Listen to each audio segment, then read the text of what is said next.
Ils arrivaient de Lyon, Morlaix ou encore Lille. Deuxième ouverture thermale dans les Vosges ce lundi matin. Après Bain-les-Bains la semaine passée, c'était au tour de Vittel d'accueillir dès 7h ses premiers curistes. Ils étaient près de 170 à entamer leurs 3 semaines de soins, 15% de plus que l'année passée. Je viens ici parce que j'ai très mal aux mains, très mal aux poignets et à tous les doigts. Voilà. Vous sentez vraiment la différence? Oui, je suis tranquille pendant à peu près, on va dire 6 mois sûrs, puis un peu plus après. Ça m'apporte beaucoup de bien-être, déjà dans un premier temps, et ça me permet de mieux équilibrer mon diabète et améliorer en fait au niveau des douleurs articulaires. Les soins sont de qualité, et puis l'eau thermale aussi que l'on peut boire, et puis le fait de pouvoir faire du sport. Je viens essentiellement pour des problèmes de rhumatisme et de tendinite. Et maintenant, comme j'ai pris de l'âge, je profite de tous les bienfaits. Un moment attendu donc et l'assurance d'atténuer les douleurs une partie de l'année au moins. L'établissement qui soigne principalement les affections rhumatologiques, urinaires et digestives et celles liées au métabolisme. Grâce à la boue, l'essence de térébenthine et la félicie, l'eau utilisée pour les soins, a su fidéliser ses curistes. À peu près 70% de nos curistes sont des gens qui viennent d'une année sur l'autre, puisque quand on est bien dans un endroit, il n'y a pas de raison de changer. Je pense que le cadre dans lequel sont implantés les thermes est exceptionnel, avec une ville qui est très très agréable, une proximité directe des thermes, mais surtout son parc paysager de 650 hectares. Pas de nouveauté du côté de l'offre de soins, mais tous attendent avec impatience la fin des travaux du Grand Hôtel et du Palmarium. L'ouverture est prévue au deuxième semestre 2026, avec notamment un spa de 5000 m². Actuellement, les thermes accueillent 14 000 personnes chaque année sur la partie bien-être. Quant aux cures thermales, s'ils étaient 4040 en 2024, ils devraient être 4400 d'ici la fin de saison, fixée au 29 novembre.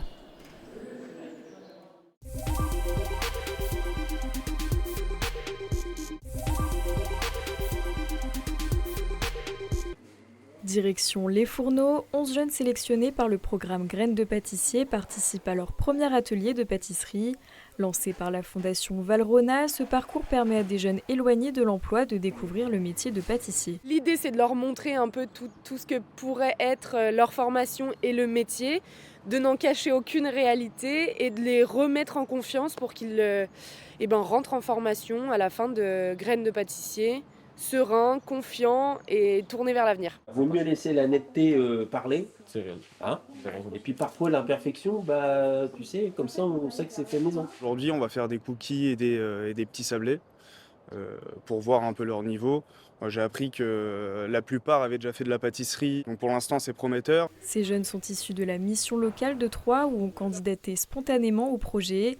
Aucun diplôme ou expérience préalable ne sont nécessaires. Seul critère de sélection, leur motivation à découvrir la pâtisserie. J'ai fait un bac général que j'ai arrêté en début terminale parce que je voulais faire une réorientation en pâtisserie. Sauf que ça n'a pas abouti parce que j'ai pas trouvé de maître de stage. Je me suis dit que c'était une chance pour moi de me lancer dans la pâtisserie pour de bon. J'ai commencé à bosser à mes 18 ans, un peu dans tous les domaines. J'ai fait de la vente, j'ai fait de la cuisine, j'ai fait de l'animation. C'est pas ce qui me correspondait.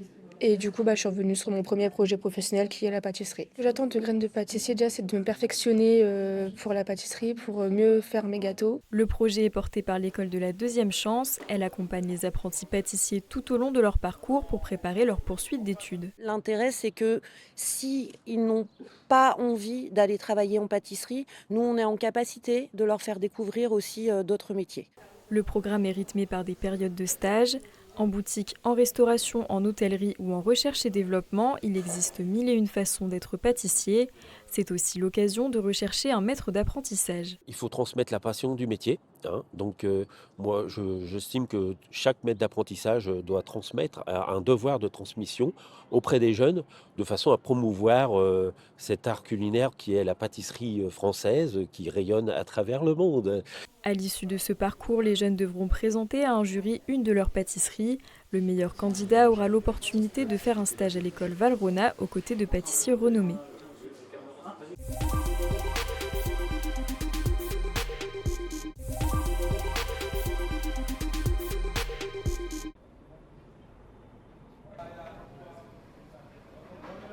Avec plus de 1000 chefs étoilés attendus, une centaine de journalistes et influenceurs, ainsi que de nombreux touristes, la ville se tient prête à accueillir du beau monde. Les hôtels, eux, affichent complet. Près de la gare, les 72 chambres de cet établissement sont réservées depuis déjà 2 mois. On n'a pas encore attribué les chambres. Ça sera rempli comme ici. Nous avons l'honneur d'accueillir plus de 30 chefs étoilés. L'accueil des chefs ne change pas grand-chose, si ce n'est une petite pression supplémentaire pour nos équipes. En hypercentre, cet hôtel affiche également complet. Les 61 chambres ont rapidement été prises d'assaut pour la soirée de la cérémonie. On ne pensait pas que ça prendrait autant d'ailleurs, mais ouais, c'est cool. Franchement, c'est vraiment un boost pour la ville. Ça va quand même être un beau challenge de recevoir ces personnes. Les restaurateurs, au contraire, sont bien plus sereins à l'approche du week-end. Ils s'apprêtent à avoir du monde et possiblement à recevoir des chefs étoilés dans leur établissement.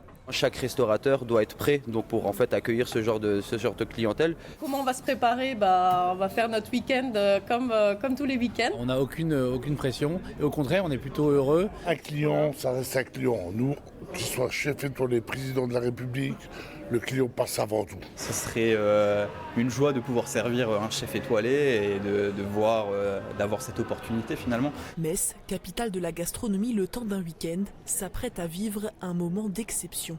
C'est important pour nous d'être à la hauteur. Donc l'ensemble aujourd'hui de la profession est prêt à recevoir tous les invités et puis les curieux qui viendront à cet événement. Et qui profiteront sûrement de l'offre touristique du territoire, riche et diversifiée.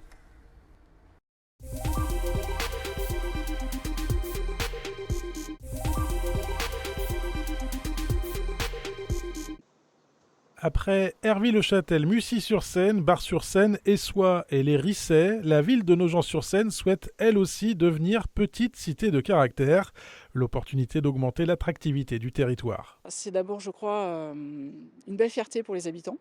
Donc ça, c'est quelque chose de très satisfaisant. Et c'est ensuite l'ouverture, une entrée dans un réseau, sur l'accompagnement dans les projets, dans le fait de pouvoir attirer davantage de visiteurs, de tourisme, de renforcer le cadre de vie des habitants. Bref, on rentre dans un dispositif qui va nous permettre de grandir différemment. Une commission devrait visiter la ville de Nogent-sur-Seine fin mai pour évaluer le dossier, car pour obtenir ce label, plusieurs critères sont à respecter. D'avoir un patrimoine protégé par des documents d'urbanisme. Ça, c'est le préalable indispensable, ce que la ville de Nogent a depuis plusieurs années maintenant. C'est également de construire un projet politique qui valorise le patrimoine existant et qui crée finalement d'autres types de patrimoine. C'est un engagement à entretenir l'existant et à associer les habitants sur cette vision de la ville. Pour ce faire, la ville met en avant le cadre de vie, l'implication des habitants, les animations et l'ensemble de ses patrimoines. Le premier musée, c'est l'église Saint-Laurent, qui est une église du XVIe siècle dont la restauration a été achevée en 2022. C'est un monument magnifique de par les œuvres qu'elle conserve et pour son architecture même en fait. On a un musée de sculpture dédié à la sculpture du XIXe siècle et principalement à Camille Claudel. Et ensuite, la ville en elle-même est parcourue de parcours patrimoniaux qui justement permettent de découvrir à la fois une architecture spécifique de la région, des grands édifices comme le théâtre à l'italienne du 19e et un parcours beaucoup plus contemporain d'œuvres monumentales, d'œuvres peintes, de fresques. La centrale nucléaire fait également partie du dossier. En partant a priori d'une faiblesse, la municipalité veut en faire une force pour aider à l'obtention du label. Depuis le début, on travaille avec la centrale sur cette candidature petite cité de caractère, à tel point que nous avons signé une convention de partenariat. La centrale nous aide dans cette candidature. Elle nous accompagne aussi en mettant finalement à disposition du personnel, notamment sur le patrimoine naturel et le patrimoine industriel. Le patrimoine industriel, c'est quelque chose de vivant et c'était aussi une force pour petite cité de caractère, puisque c'est un label qui est vivant. La ville de Nogent-sur-Seine déposera officiellement sa candidature d'ici le 15 avril.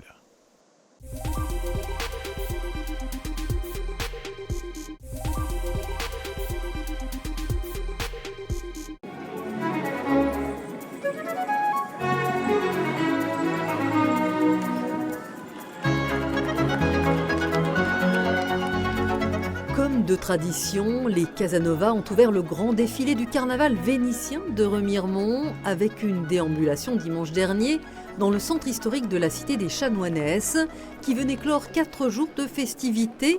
Des milliers de personnes étaient venues admirer plus de 400 costumés, parés de leurs plus belles tenues dans des tissus brodés et chatoyants. C'est magnifique, c'est un travail de couture complètement dingue et non, c'est incroyable. Qu'est-ce que vous aimez dans le carnaval? Les costumes, leur dévouement et puis pour faire plaisir aux gens. Hier aussi, j'ai regardé hier soir et les costumes étaient vraiment très beaux. Il n'y a même pas de mots, tellement que c'est joli.